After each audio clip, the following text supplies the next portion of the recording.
Good morning sir. तो मेरा नाम नैन्सी है और हमने एक न्यू एक्सपेरिमेंट रेडी किया है जिसका नाम है एनर्जी जनरेटिंग टाइल्स। इसका जो उद्देश्य है वो हम सब कुछ इसमें डिस्कस करेंगे इसके इंट्रोडक्शन में। ये हमारे देश में बिजली बनाने के लिए, इलेक्ट्रिसिटी बनाने के लिए बहुत सारे तरीके अपनाए जाते हैं, जैसे thermal power plant, hydro power plant और सोलर प्लांट। जैसे थर्मल पावर प्लांट पंजाब में भागड़ा डैम हो गया और उत्तराखंड में तहरीर बांध हो गया और सरोवर बांध हो गया गुजरात में। इन बांधों से पानी पर दबाव पड़ता है और बिजली उत्पन्न होती है, लेकिन इनसे कुछ समस्याएं भी उत्पन्न होती हैं। इनकी वजह से हमें ज़्यादा पानी यानी कि ज़्यादा जल की जरूरत पड़ती है और जगह की भी रिक्वायरमेंट होती है। इसीलिए और इनसे हमारे पर्यावरण को भी ठेस पहुँचती है। इसीलिए हमने इस चीज़ के ऊपर एक नई तकनीक खोज की है जिसका नाम है एनर्जी जनरेटिंग टाइल्स। आज के समय में हमारा बिजली बनाना बहुत महंगा और मुश्किल काम होता जा रहा है। कोयला और तेल जैसे स्रोत भी खत्म हो रहे हैं और जिनसे प्रदूषण भी बढ़ता है। यहाँ हमारा उद्देश्य है कि भीड़ भाड़ वाली जगहों पर बिजली पैदा करना और उसे स्टोर करना। जैसे इसको दबाने से, जैसे कि हम जानते हैं कि हमारी जो बिजली है वो बहुत ही कॉस्टली होती है।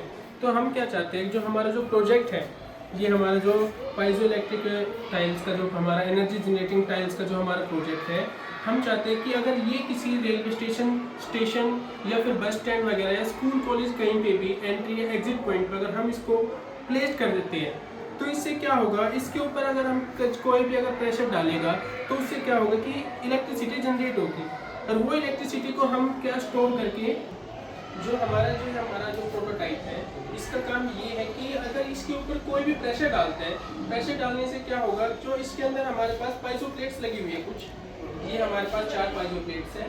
इसको हमने एक सर्किट से कनेक्ट कर दिया है और हमें आपको दिखाने के लिए इनसे कुछ लाइट्स को भी कनेक्ट किया है।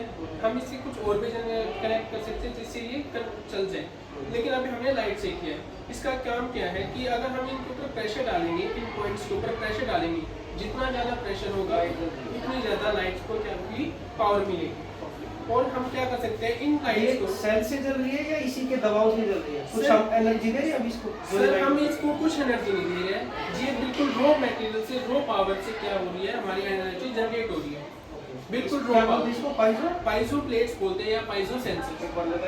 इसको यहाँ पे लगा, जैसे कोई यहाँ से पर्सन ऐसे जाएगा, इसके ऊपर प्रेस करेगा, लाइट ऑन होगी। जितना ज़्यादा प्रेशर उतनी ज़्यादा एनर्जी, और इस एनर्जी को हम किसी जनरेटर में या फिर किसी भी चीज़ में स्टोर कर उसको क्या कर सकते हैं, कहीं पे भी इस्तेमाल कर सकते हैं, या फिर हम कहीं पे भी दूर दराज की कोई भी इलाके है उनमें जाके हम इस एनर्जी को भेज सकते हैं आसानी से। जनरली एक आदमी इसके ऊपर से जा रहा है तो कितनी एनर्जी क्रिएट हो रही है? सर वो डिपेंड करेगा कि जो हमारे टाइल्स बना रहे हैं, ये अभी हमारा छोटा सा प्रोटोटाइप है, अगर हम ये डिपेंड करेगा कि उस टाइल में कितनी पाइजो प्लेट्स लगी हुई है। मान लीजिए अगर एक प्लेट में हम 12 पाइजो प्लेट्स लगा देते हैं, तो उन 12 पाइजो प्लेट्स पे अगर एक एवरेज पर्सन मतलब कि 70 kg का या फिर 80 kg का कोई भी पर्सन अगर उसके ऊपर हम पैर रखेगा तो एक बार में हम कम से कम भी 2 जो बल्ब है उसको 20 सेकेंड के लिए जला सकते हैं। कितनी एनर्जी इस्तेमाल होती है, और उस एनर्जी को हम स्टोर भी कर सकते हैं, जिससे वो क्या होगी, हम कहीं बाद में इस्तेमाल करने के लिए इस्तेमाल की जा सकती है। और इसका कॉस्ट क्या होगा मनीष? सर इसका कॉस्ट अगर मान लीजिए अगर हम एक छोटे सी टाइल बनाते हैं, एक सिंगल टाइल बनाते हैं, तो मिनिमम भी हमारे पास 8 से 9 हज़ार रुपये इसका कॉस्ट होगा। मतलब कि ये सर थोड़ा कॉस्टली तो है, लेकिन सिर्फ एक बार के लिए, एक बार अगर इसमें हम पैसा लगा देते हैं तो इसको बाद में मेंटेनेंस की जरूरत नहीं पड़ेगी। 100 स्क्वायर फीट में कितना कॉस्ट हो जाएगा? 100 स्क्वायर फीट में मिनिमम भी सर कम से कम भी 9 लाख नहीं है, लेकिन उसके बाद इसमें कोई भी हमें अपडेट या फिर किसी चीज़ की कोई भी ज़रूरत नहीं पड़ेगी, इतनी है इसकी। और ये बहुत ही अच्छा फ्यूचर में हमारा बहुत मदद कर सकता है एनर्जी के ऊपर, इससे पर्यावरण को भी कोई भी हानि नहीं होगी, नुकसान नहीं होगा। हाइड्रो पावर प्लांट में तो जगह बहुत चाहिए, तो ये तो जगह भी नहीं चाहिए सर बिल्कुल भी नहीं। जहाँ पे जो हम नॉर्मली इस्तेमाल करते हैं, जैसे हमारे ये फर्श है, इस पे जैसे ये टाइल्स लगे हुए हैं, मार्बल्स लगे हुए हैं, बस इसकी इन मार्बल्स की जगह इन टाइल्स को इस्तेमाल करते हैं, हमारी जगह भी बचेगी, साथ के साथ हमारे पास एनर्जी भी मिलेगी, और हम किसी दूसरे देश पे या फिर किसी और चीज़ पे हम डिपेंड भी नहीं करेंगे। और इसकी लाइफ क्या रहेगी? सर इसकी लाइफ इतनी है जब तक अगर इसके ऊपर कोई भी अगर मैकेनिकली कोई भी फॉल्ट नहीं आता तो इसकी लाइफ टाइम बहुत ज़्यादा है, कम से कम भी 10 से 12 साल। ये तो बहुत ज़्यादा होगी। बहुत है। अगर इन टेक्नोलॉजी भी कहीं यूज़ हो रही है? सर अभी ये टेक्नोलॉजी सिर्फ जापान में इस्तेमाल हो रही है, जो कि हम जानते हैं कि जापान हमारे कितने आगे एडवांस चलते हैं। अभी ये टेक्नोलॉजी वहाँ पे भी स्टेशन पे वगैरह वगैरह हर जगह इस्तेमाल हो रही है, जो उनसे क्या कर रहे हैं, बिजली बना रहे हैं और अपनी जगह हर जगह काम कर रही है। अगर हम मान लीजिए आपने हमसे क्वेश्चन पूछा है कि कब की इसकी लाइफ टाइम क्या है, सर अगर इस सर्किट में और इन पाइजो प्लेट्स में जो कि मेन है, अगर इनमें अगर कोई खराबी नहीं आती तो सर ये बहुत लंबे टाइम तक भी चल सकती है। जी है सर।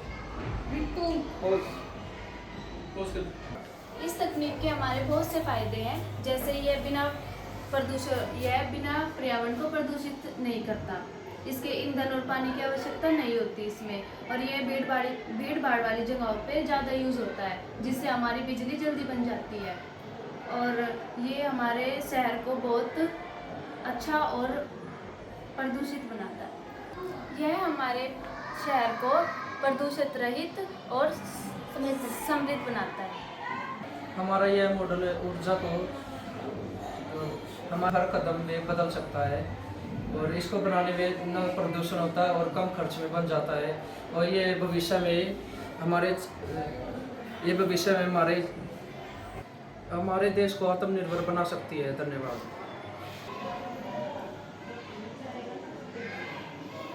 क्लोज अप कीजिए।